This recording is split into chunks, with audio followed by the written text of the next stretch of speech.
আমাদের এই প্রশ্নটা এটা হচ্ছে ফিনান্সিয়াল ডেরিভেটিভসের পার্ট টু। এই পার্ট টুতে দুইটা প্রশ্ন আছে। প্রশ্ন এক হচ্ছে consider a European call option on a non dividend paying stock where the stock price is 40, strike price is 40, risk-free rate is 4%, volatility is 30% per annum, and time to maturity is 6 months when binomial.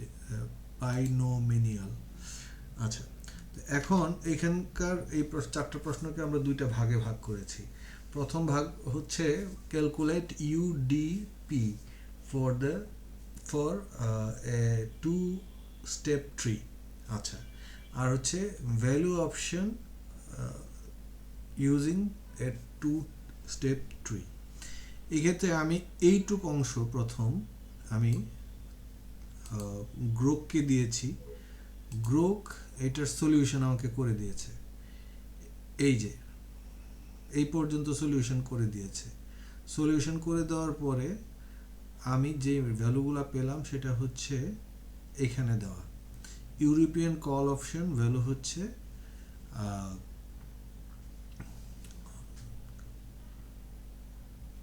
3.38। আচ্ছা, এইটাই আমি যখন ওই সফটওয়্যারে দিলাম, ঠিক আছে, সফটওয়্যারে আমি কীভাবে দিচ্ছি এটা আমি একটু দেখাই। সফটওয়্যারে আমি প্রথম গেলাম হচ্ছে এই যে ইকুইটি এফএক্স ইন্ডেক্স ফিউচার অপশনে। এইখানে আমি প্রথম ইকুইটি সিলেক্ট করলাম, স্ট্রাইক প্রাইস বসালাম, ভলাটিলিটি বসালাম, রিস্ক ফ্রি রেট বসালাম। বসানোর পরে যেহেতু এটা 6 মাসের, আমি ইউরোপিয়ান বায়োনোমিয়াল অপশন বললাম। আর টাইম অফ এক্সপায়ারেশন এইখানে যদি আমরা ক্লিক করি, এখানে এই যে আসে 6/12, তার মানে হচ্ছে 6 মাস। এক্সারসাইজ প্রাইস হচ্ছে 40, যেটা স্ট্রাইক প্রাইস। এবং এখানে প্রথম বলা হয়েছে আমাকে 2 স্টেপ দেওয়ার জন্য। 2 স্টেপ আমি প্রথম স্টেপ 3 দিচ্ছি। আর এই যে এটা হচ্ছে কল অপশন, এইখানে পুট এবং কল আলাদা আলাদা অপশন আছে, এটাকে সিলেক্ট করে দিচ্ছি। দেওয়ার পর আমি ক্যালকুলেট চাপ দিলাম, দেওয়ার সাথে সাথেই এই যে ভ্যালুটা চলে আসলো এখানে 3.379। হোয়ারেজ আমরা যখন ইকুয়েশনটা করেছিলাম, ইকুয়েশন আমরা পেয়েছিলাম হচ্ছে 3.38। সো এই 0.01 একটু এদিক সেদিক হচ্ছে, বাট এটা ভেরি ন্যাচারাল, হতেই পারে, ঠিক আছে। তো এরপরে হচ্ছে বলছে যে 2 স্টেপের একটা ট্রি ড্র করার জন্য। এই যে 2 স্টেপের ট্রি যদি আমি ক্লিক করি, এই যে ট্রিটা বেরিয়ে আসছে। আচ্ছা, এরপরে যদি আমি আবার প্রশ্নতে যাই, প্রশ্নতে আমাকে বলছে যে প্রথম দুটো ইকুয়েশন করার জন্য, ইকুয়েশন দুটো আমরা করে নিয়েছি হচ্ছে চ্যাট জিপিটির মাধ্যমে। এই যে এ এবং বি দুইটা হয়ে গিয়েছে। বি হচ্ছে অপশন ইউজিং এ 2 স্টেপ ট্রি। 2 স্টেপ ট্রিও আমরা করে ফেলেছি। 3 নাম্বার হচ্ছে ডেরিভাজেম দিয়ে হচ্ছে ভেরিফাই করা আনসারটা ঠিক আছে কিনা। আমি আনসারটা ভেরিফাই করে দেখালাম, ঠিক আছে।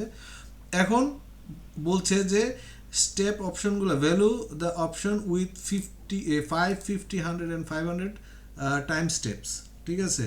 এখন বাকি সব কিছু ঠিক থাকবে, শুধুমাত্র আমরা এই যে 5 দিয়ে একবার 5 বসাবো, বসিয়ে আমরা ক্যালকুলেট করব। এই যে ভ্যালুটা চেঞ্জ হয়ে গেল, 3.92 হয়ে গেল। এবার ট্রিটা যদি দেখি, ট্রিটাও কিন্তু চেঞ্জ হয়ে গিয়েছে। একইভাবে আমরা এটা 50 দেব। 50 যদি দেই তাহলে ভ্যালুটা আবার চেঞ্জ হবে। ভ্যালুটা চেঞ্জ হয়ে গিয়ে যদি ট্রি বলে, ট্রি বলছে যে 10টার বেশি স্টেপ দেখাবে না। এই যে এখানে 11টা দেখাচ্ছে, মূলত 10টাই, কারণ প্রথমটা যদি বাদ দিই 10টা জেনারেট হয় আর কি।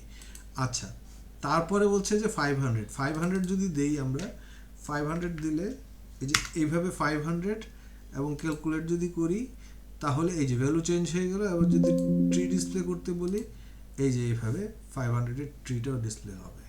সো এই হচ্ছে টোটাল কারিগরি। এই পর্যন্তই আমি করেছি এখন পর্যন্ত।